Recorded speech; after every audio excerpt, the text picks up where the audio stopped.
The Black Country, a political battleground. It's home to marginal seats and loyal party strongholds. The region may be united by its history of industry and delightful dialect, but when it comes to politics, it can be divided.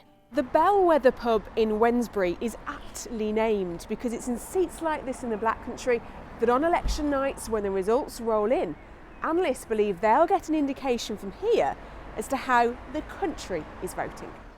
All constituencies in the region have been altered in shape and size by an electoral commission reform of boundary changes. Some have a whole new name, including Tipton and Wednesbury.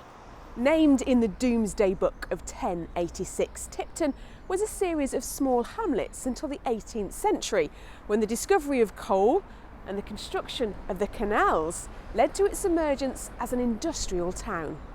Wednesbury is named in the Domesday Book as a farming town. Records suggest mining began here in the 14th century. This constituency sits in what would formerly be known as the Labour voting Red Wall.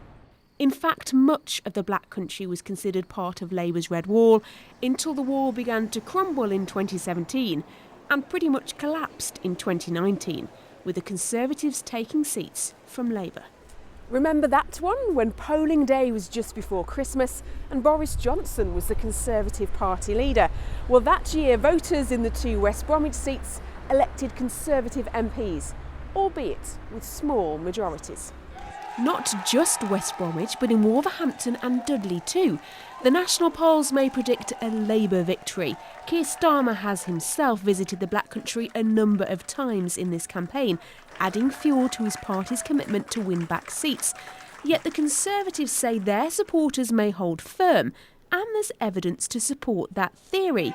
In May's council elections, the Tories held on to power in Walsall and Dudley, while in neighbouring Wolverhampton and Sandwell, Labour increased their number. Not to forget that the region elected a new Labour mayor on the same day. What are voters here thinking when it comes to choosing the politicians who will represent them in Westminster for the next 5 years? We'll find out on July the 5th.